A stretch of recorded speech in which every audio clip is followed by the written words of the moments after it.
Learn to stick to your resolve even when you have not seen the results. Now, a lot of times people tell me that, oh, I've done this, it didn't work. I've done the other one, it didn't work. I've done the other one, it didn't work. And then they conclude by saying that it's only a fool that keeps doing the same thing and expects a different result. And I say, no, no, no, no, no. Okay? Now, look at this. Somebody is overweight and wants to reduce weight. And then she's told that she has to do a 21 days exercise.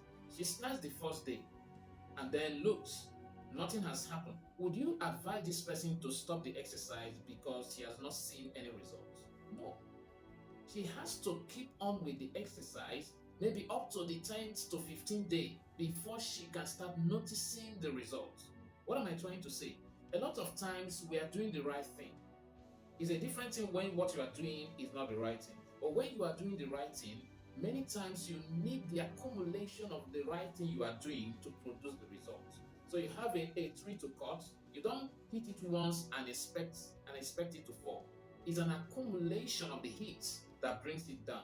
So that statement that it's only a fool that keeps doing the same thing and expects a different result does not apply here, because success requires most times that you keep doing the same thing over time before you can see the results. Okay? So you have to look at your resolve.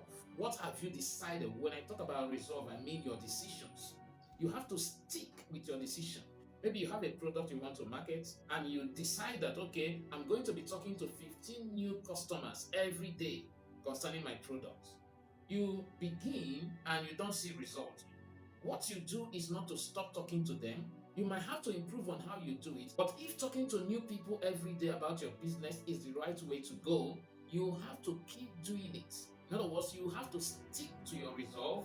The first success is you passing the test of sticking with your resolve, even when you've not seen results. So you don't say, oh, I've not seen any customer come. No, you might look at how you are doing it and improve on it, but as to what you have to do, if this is the right thing to do, you have to keep doing it and keep doing it until the result begin to show. So stick to your resolve, even when you've not started seeing results. I'm Onyi Nnebedum. This is Thought Mining segment. See you on the next episode.